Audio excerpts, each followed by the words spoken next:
Assalamualaikum.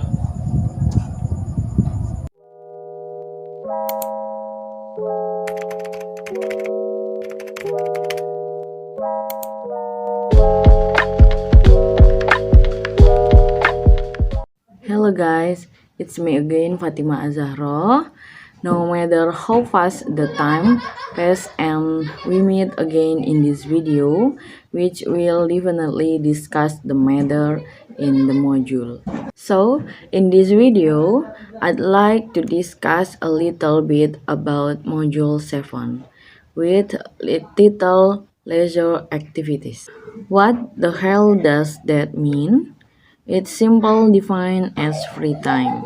So, leisure activities are all activities that engage in leisure time. The free time meant here is time spent of time at work, business, or various household matters. In this module 7, we will first get acquainted with the author is of this module. Let's start with the author. In this module, the author hopes we can explain how you spend your leisure time and explain your activities to fill your free time. Explain your hobbies. Do activities relate to your hobbies? Explain kinds of sport activities that you prefer prefer to spend at your leisure time. Identify recreation places that you usually visit and the ones that you visit most. Answer questions given based on a simple text. Write a simple paragraph about activities that you do in your leisure time. Next, we go to Unit 1 in Module 7, which is about sports and hobbies. Before we take a look at the various hobbies in the modules. Hi, my name is Endang Sulastri.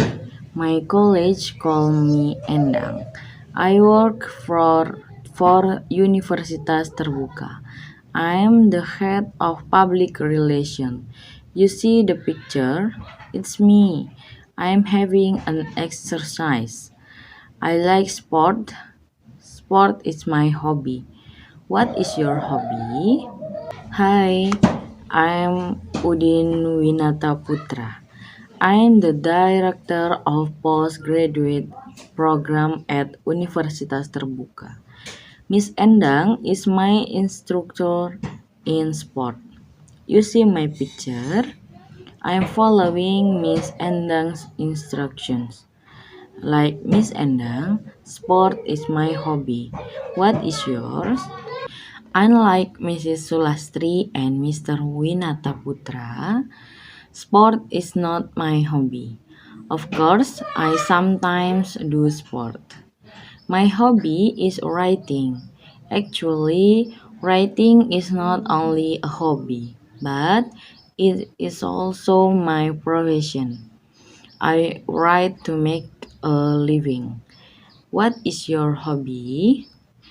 Do you see my picture on the right? What do you think I'm doing? I'm making a speech. No, I'm not making a speech. I'm singing. Singing is my hobby.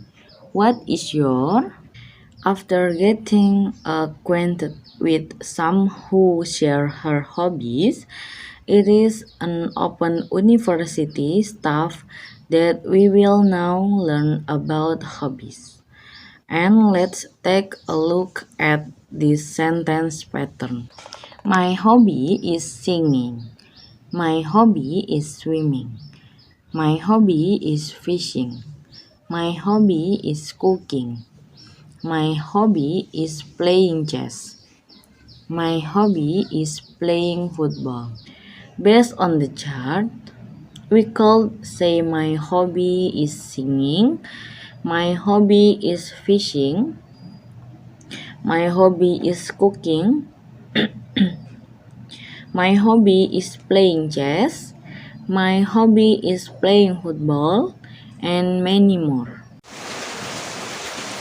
To mention my hobby is to be followed by a noun, but since sing is a verb, then is given an ending that serves as a noun, and the verb that is given the ending is called gerund. Next, we go into Unit 2, namely, what do you do on your spare time? Sometimes we chat with friends, acquaintances, or neighbors. In big cities, we often don't know our neighbors well. So, when two people are close, they will talk about hobbies or other things. It's Sunday, 10 o'clock a.m. Tom is in the veranda. He is playing violin. He often plays violin on his spare time. He plays violin just for hobby.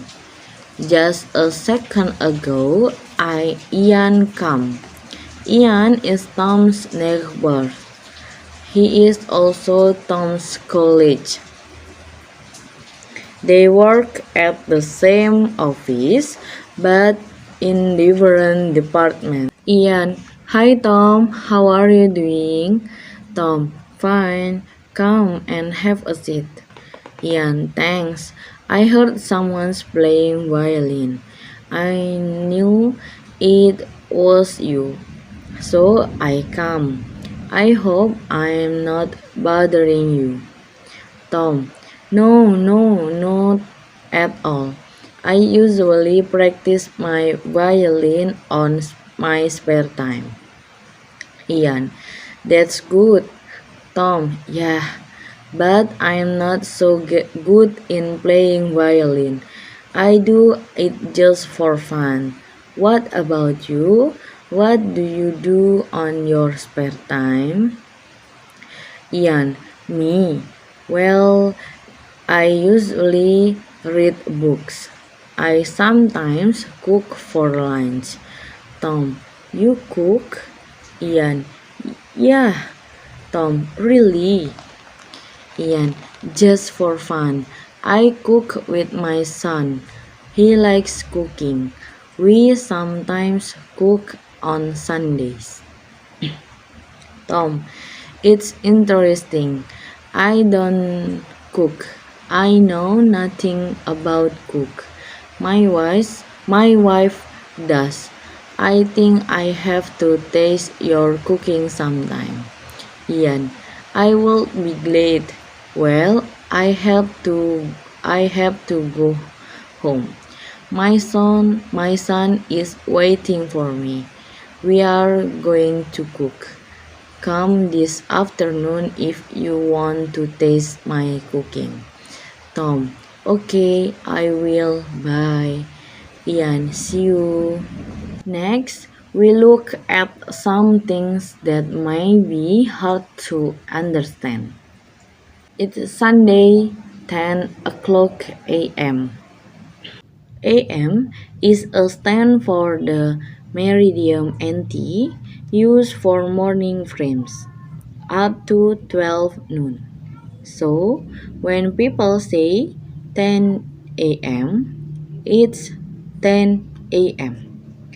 And if people say 10 p.m., it's 20:22 p.m. The PM stands for the meridian pause. Next, we go in Unit 3 with the title, What Sports Are Good for Kids? The reading that we will read later is entitled, When Should Kids Start Sport? This title gives us an idea of what information we will get from this reading, namely about when children should start sport activities. If this is the information we will get, of course it will be important for parents and teachers. In paragraph 1, we will find that determining when children start sports is not an easy one.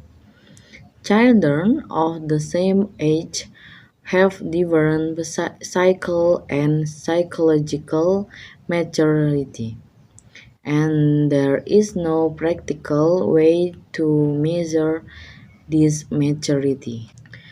A sport consists of a cycle activity.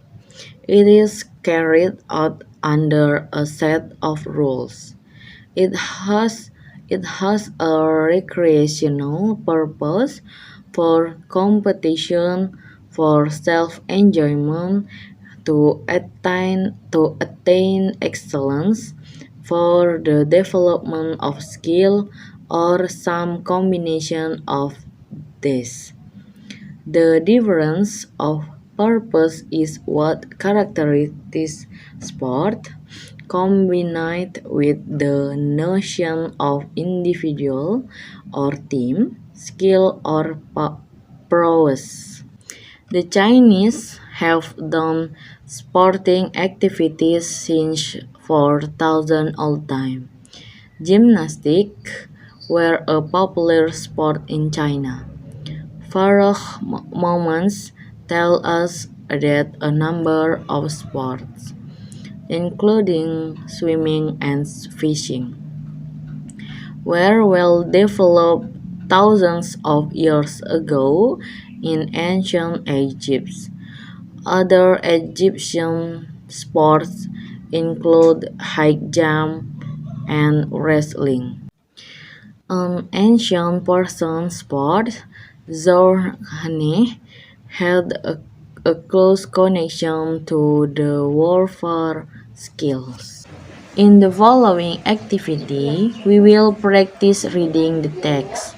If you have difficulty understanding what you read, it is not unusual.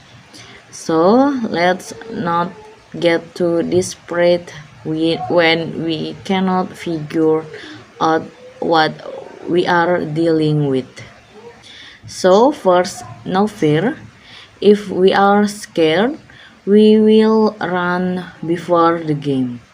Second, do not despair if you get the fact that you cannot read it.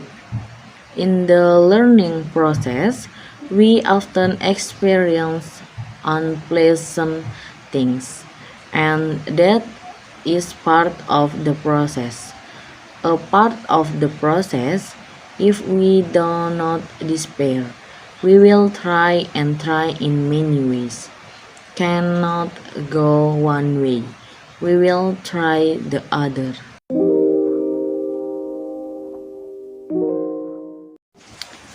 Maybe that's all I can say. Less and more I say sorry. Wassalamualaikum warahmatullahi wabarakatuh.